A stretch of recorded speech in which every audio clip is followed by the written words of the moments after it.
higher to finance our vast federal bureaucracy and various bombing campaigns around the world.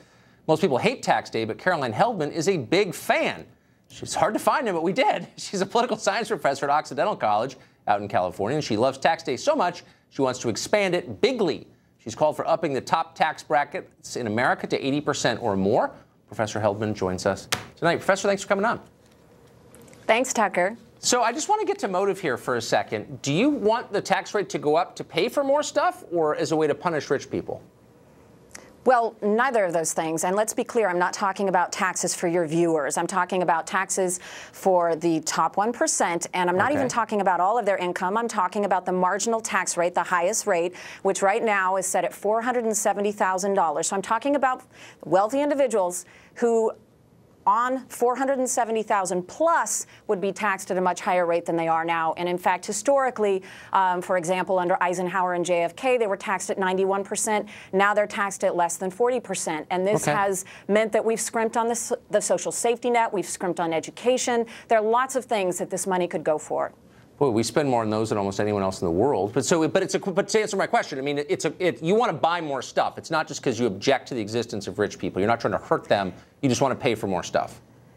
Well, I don't think rich people are held to the same standards as other taxpayers. So I think that there are loopholes in their armies of lawyers and estate planners that allow them to hide their wealth. I would like to see that money go into the economy. I mean, taxes are the price we pay for civilization. I would love to see, free higher education. I would love to see our infrastructure, our crumbling infrastructure system funded in the United States. There are a lot of things that this money could go for if, wealthy people were fairly taxed, and they just aren't.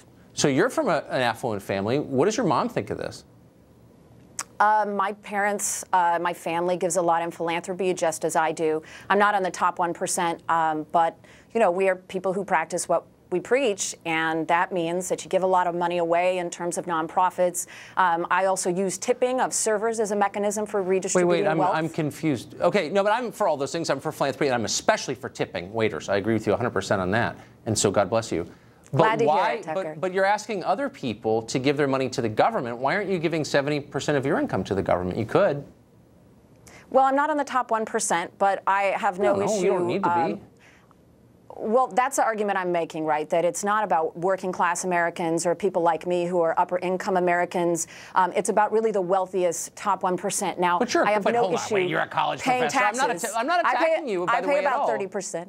But I know you're not. Why not pay 70%? I don't understand. Like, what's holding you back? Why not lead by example? Tucker, you know what's holding me back? If I knew how to do that, I would have no issue doing that. But the tax code is incredibly convoluted. No, it's totally trust me. Let me simplify it for you.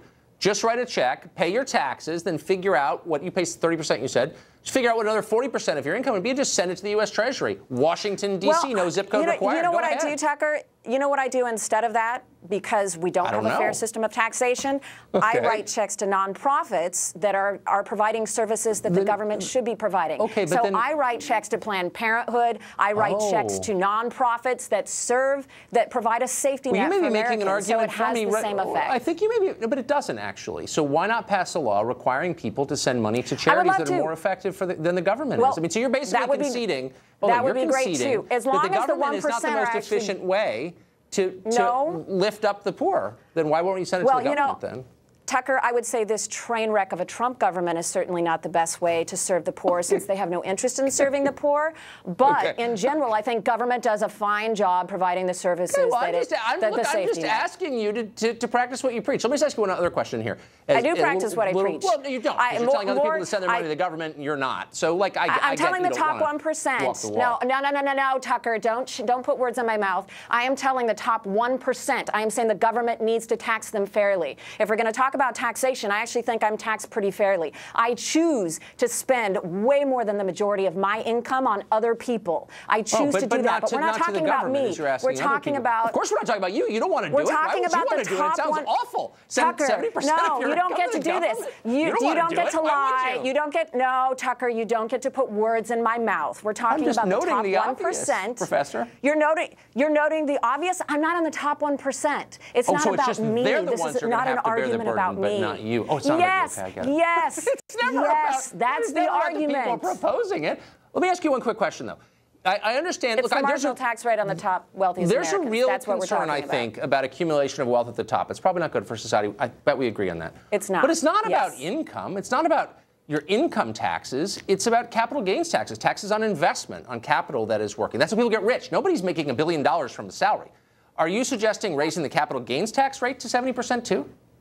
I am suggesting raising the capital gains tax on the wealthiest 1%. I am suggesting raising the income tax. To what? You know, economists say somewhere around 50% would be good. Income tax, you can go as high as 83%, and it won't suppress wealth pursuit. But why would you want to tax also, labor I would like more to than see, capital? Why are you giving a pass to rich investors? I don't understand. Just why are you taxing working people? The wealthiest 1%. I would like to tax them at higher rates across the board on their salary, on their investments, and also on what they're passing to the future generations. I want to see the death tax go up. I want to see all of it go up because right now the top 1% do not pay their fair share. Okay, they just gotta don't. go. But call me when you start sending all your money to the government, and then I'll follow. I'll follow suit. It's hilarious. I'll call you when I'm on the top 1%. How's that, Tucker? Perfect. We'll have lunch. Thanks, Professor. Up next, Variety Magazine is giving Chelsea Clinton